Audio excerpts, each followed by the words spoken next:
大家好，我係 Mr. Manso，今日會係打緊呢就係 S3 嘅 Fifth Classroom Exercise 5C 其他特殊四邊形的性質嘅例4，睇下題目啦。在圖中ABCD 是一個長方形，其對角線 AC 與 BD 相交於 K。ABEC 是一個平行四邊形。DCE 是一條直線，若 AK 等於5cm 及 CE 等於6cm，求長方形 ABCD 的周界。首先就整理下幅圖先啦。我哋有一個嘅平行四邊形就係紅色呢一個啦，咁就另外有一個綠色嘅長方形啦，亦都有6cm 同埋5cm 嘅。OK， 咁我哋好快會發覺咧 AB 都係6cm 嘅。理由當然係對邊啦，平行四邊形對邊係相等噶嘛，係咪？好啦，跟住之後啦。長方形 ABCD 嘅抽界，我哋點樣用到長方形嘅性質呢？哦，原來係咁嘅。長方形嘅性質有啲咩呢？長方形都係平行四邊形嘅一種，所以咧佢承受晒平行四邊形嘅對邊相等、對角相等同埋對角線平分嘅。好啦，另外長方形多少少咧，就係大家都知噶啦，就係4個直角啦。對角線亦都係相等嘅長度，即係 AC 會等於 BD 嘅。你可以用不時定理計一計就知噶啦。由於佢係承受咗平行四邊形對角線平分嘅，加上咧佢對角線又係相等長度嘅，所以咧平分咗之後嘅半截對角線4條都係相等嘅。根據平行四邊形嘅性質咧，我哋證實咗 AB 係6cm咧，寫法就如畫面上高啦。咁而 KC 咧就會係5cm啦，就係長方形性質啦。咁到底點樣求呢一個嘅長方形周界咧？我哋只要計埋 CB 就得啦。大家都知啦，BD 一隻角一定係直角嚟嘅。咁你有6有16咪不是定理咯，但係呢度咧就我哋未計都知嘅。點解咧？因為一眼就認到佢係3、4、5嘅2倍啦。點解我一眼認得出？因為咁嘅。如果你係我教嘅話咧，我哋會教你記不是定理嘅時候咧，就順手記3個三角形，就係3、4、5、12、13同埋8、15、17嘅。因為年年公開試唔係出佢就出佢哋嘅倍數噶啦。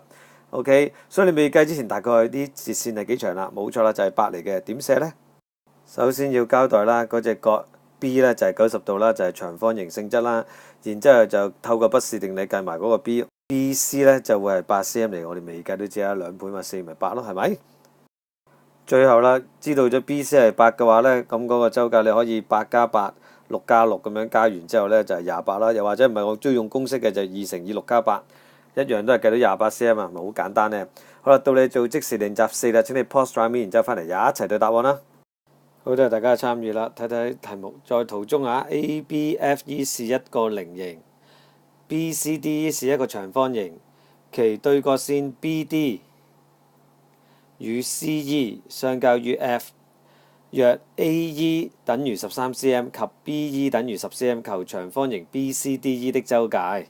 整理咗幅圖先啦，我哋有 ABFE 呢一個嘅菱形啦，亦都有綠色嘅長方形啦。咁既然揾周界，梗係揾長同埋闊啦。CD 我知係10cm，理由當然係長方形性質啦，對邊相等有幾難啫。好啦，咁有冇辦法揾到 BC 啊？冇喎，冇 BC， 唯有揾住嗰條斜邊先。因為我哋啱啱先試過用不是定理啊，有斜邊就自然揾到呢條底啦，係咪？咁有冇資料可以用到呢？眼地嘅同學知道啦。BF 等於幾多？13cm。理由當然係菱形性質啦，4條邊相等啊嘛，係咪？FD 幾多呢？當然係13cm啦。點解啊？喂，我哋啱啱先學咗長方形嘅性質，佢4節半段嘅對角線都係相同長度啊嘛，所以 BF 係13cm，DF 都係13cm咯。咁掂啦，我哋可以透過不是定理計埋 BC 係幾多，都交代下啦。13cm 菱形性質寫翻出嚟啦。一節對邊嘅10cm啦，同埋半節嘅對角線13cm啦，都係長方形性質寫翻出嚟啦。咁你喺個三角形 BDC 裏邊計不是定理，咁你交代翻啦，隻角 C 係90度就係長方形性質啦。不是定理當然4個字你要寫翻啦。其實我哋未計都知道呢 BC 一定係24噶啦。OK， 計完真係24cm 嚟啊。咁周界呢，將4條邊加埋佢，咪就係68度咯。或者你中意用公式嘅就係2乘以10加24都係68cm。多謝大家，拜拜。